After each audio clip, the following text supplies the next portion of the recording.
कथा कहानियाँ चैनल में आप सभी का स्वागत है। श्रीमद् देवी भागवत पुराण।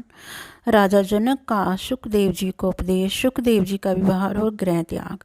सूत जी कहते हैं, इसके बाद सुखदेव जी के आगमन का समाचार पाकर राजा जनक अपने मंत्रियों सहित गुरुपुत्र को आगे करके उनके पास आए, उन्हें उत्तम आसन पर बैठाया, भली भांति आभगत की। तब राजा जनक ने उनसे पूछा, मुनिवर किस काम से आपका यह पधारना हुआ, बताने की कृपा कीजिए। सुखदेव जी बोले, महाराज पिता व्यास जी ने मुझसे कहा कि तुम विवाह कर लो, क्योंकि सभी आश्रम में उत्तम गृहस्थ आश्रम है, परंतु उनकी आज्ञा को बंधन कारक मानकर मैंने ये स्वीकार नहीं किया। मेरी मनोवृत्ति को समझकर मुनिवर व्यास जी बोले, तो मिथिला चला जा, शोक मत कर।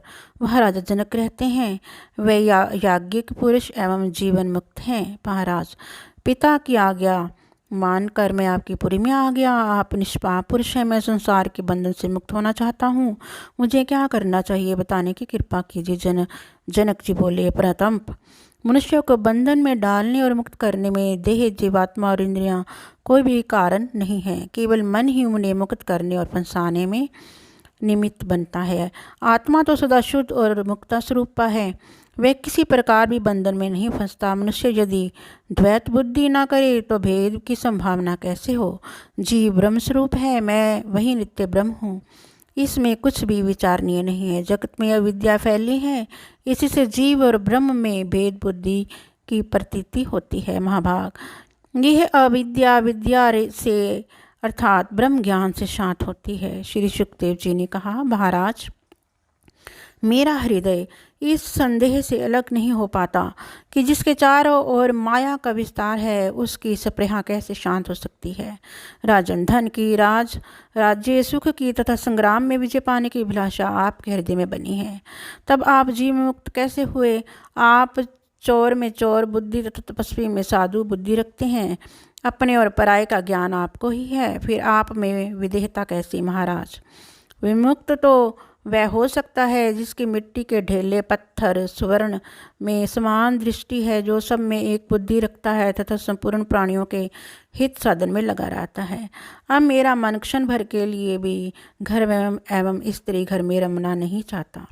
जनक जी ने कहा, मेरे गुरु व्यास जी एक आदरणीय पुरुष हैं, माना तुम उनके पास न रहकर वन में जाना चाहते हो, पर वहाँ भी तो मृगों से तुम्हारा संबंध होगा ही, वह बिल्कुल निश्चित है। जब पंच महाभूतों से कोई भी स्थान रिक्त नहीं है, तब तुम वहाँ निसंग कैसे रह सकोगे। मुने भोजन की चिंता तो कभी साथ छोड़ नहीं सकती, फिर तुम निश्चिंत कैसे हुए। जिस प्रकार वन में रहते हुए भी तुम्हें अपने दंड और मृग चरम की चिंता लगी रहती है, वैसे ही मुझे अपने राज्य की चिंता है। मैं सब तरह के संकल्प विकल्प को त्याग चुका हूँ, जगत मुझे बांध नहीं सकता। मैंने यह निश्चित धारणा बना ली है, तो मैं सभी समय सुखी रहता हूँ और मैं जग जंजाल में फंस गया हूँ। ये शंका तुम्हें निरंतर दुखार्णव में डुबाया करती है। ये देह मेरी है, यही बंधन, और ये देह मेरी नहीं है, ये मुक्ता है।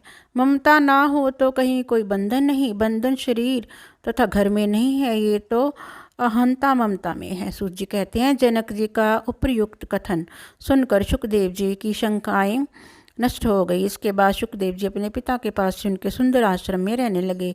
पितरों की सौभाग्यशाली कन्या थी, उस सुंदरी कन्या का नाम था पीवरी। सुखदेव जी ने उसे अपनी पत्नी बनाया। उस कन्या से उन्हें 4 पुत्र हुए, कृष्ण, गौर, प्रभ, भूरी और देवश्रुत। कीर्ति नाम की एक कन्या हुई। सुखदेव जी ने विभाज कुमार महामना अघुन के साथ उस कन्या का विवाह कर दिया। सुखदेव जी ने अपने पिता व्यास जी का साथ छोड़कर कैलाश के सुरम्य शिखर पर गए।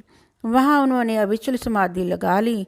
इधर व्यास जी की को असीम विषाद हुआ। उनका मुख बार बार हे पुत्र यह शब्द निकल रहा था। वह पर्वत के उस शिखर पर चल पड़े जहाँ सुखदेव जी ने योगाभ्यास किया था।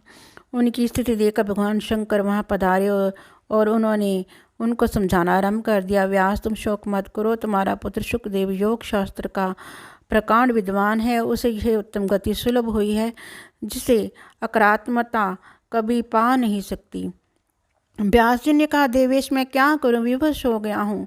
पुत्र को देखने से अतृप्त मेरे नेत्र अब भी उसे देखने के लिए छटपटा रहे हैं। महादेव जी बोले, तुम्हारे पुत्र की मन को अत्यंत मुग्ध करने वाली छाया तुम्हें निकट की दिखाई पड़ेगी। महान तप करने वाले मुनिवर, उस प्रतिबिंब को देखकर अपना चित्त शांत कर लो। सूत जी कहते हैं, फिर तो सुखदेव जी का परम प्रकाशमान प्रतिबिंब व्यास जी को दिखाई देने पड़ने लगा। मुनि को वर देकर भगवान शंकर वहीं अंतर्ध्यान हो गए। उनके अंतर्ध्यान होने के बाद व्यास जी अपने आश्रम पर चले गए।